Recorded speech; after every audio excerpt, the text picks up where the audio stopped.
Saya sendiri pernah diminta uang oleh pengawas Dinas Pendidikan Aceh Barat. Pernah diminta itu. Mau saya lempar dengan kursi. Dikata pengawas tuh. Kenapa? Saya membantu Dinas Pendidikan, membantu pemerintah. Ini bukan saya punya guru. Guru ini milik Dinas Pendidikan, milik Bupati Aceh Barat, milik Pemda Aceh Barat. Kami nggak punya guru. Cuma kami mencoba memberikan sedikit kontribusi kami kepada ibu-ibu pada sekolah.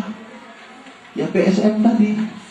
Peran serta masyarakat kami masuk bagiannya sebenarnya. Kemudian ini kan ada beberapa panjangan yang ada. Ini mungkin bisa dikreatifkan di sekolah Bapak Ibu, sehingga bisa dibicarakan dengan kepala sekolah, dengan komite sekolah. Bisa mungkin ini menjadi contoh model untuk dikembangkan di sekolah. Atau ada pesan dan kesan. Satu orang kira-kira siapa? Selain yang tertulis tadi, ya silakan. Ada yang mau menyampaikan sebelum kita akhiri acara ini? Ada? Nah, kesan dalam training atau harapan semacam yang bisa disampaikan. Siapa yang ikhlas? Supaya ada perbaikan. Bisa sampaikan satu orang mewakili kawan-kawan lain? Yang nggak baik pun boleh disampaikan, nggak usah untuk dikoleksi oleh panitia. Oke? Assalamualaikum warahmatullahi wabarakatuh.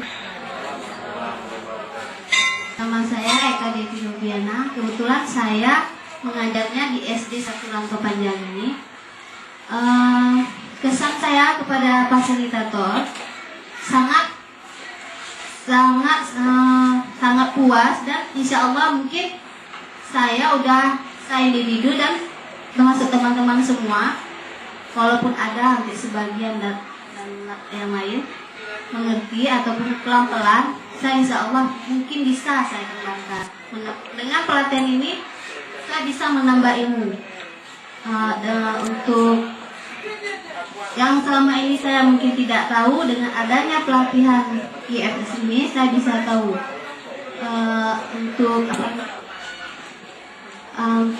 untuk materi. Kalau kami mungkin udah pelatihan ini, minta lagi yang lebih tinggi lagi pelatihannya. Jangan beranggap kami nanti minta WhatsApp atau apa kan.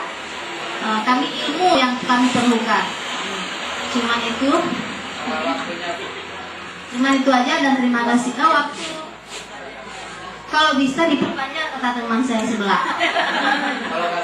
Kalau saya sama. Cuma itu aja, dan assalamualaikum warahmatullahi wabarakatuh. Ya, yang sudah menyampaikan sedikit kesan dan pesan yang mungkin menjadi koleksi bagi kami sendiri.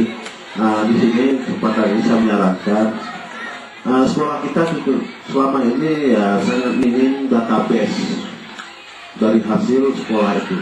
Saya berikan contoh misalnya SD Satu Rantau Panjang. SD Satu Rantau Panjang ini merupakan sebuah aset yang sangat luar biasa. Di mana-mana sudah ada alumni-alumni yang baik di negeri maupun swasta, maupun juga swasta sudah cukup lumayan banyak dan besar. Karena SD ini sekian puluh tahun sudah berdirinya. Bayangkan surat pemberitahuan segala macam. Mungkin ada rezeki dia. Apalagi ini di SD Rantau Panjang saya cukup banyak yang jual emas. Ya kan, emas mereka pun cukup luar biasa, sudah bisa dikreatifkan di SD ini. Dan begitu juga SD-SD lainnya sebenarnya. Jadi sebenarnya ini tinggal dipergunakan sebaik-baiknya mungkin, sehingga bisa program-program sekolah yang tidak tertampung di dana bos bisa tertampung dalam ini. Dan begitu juga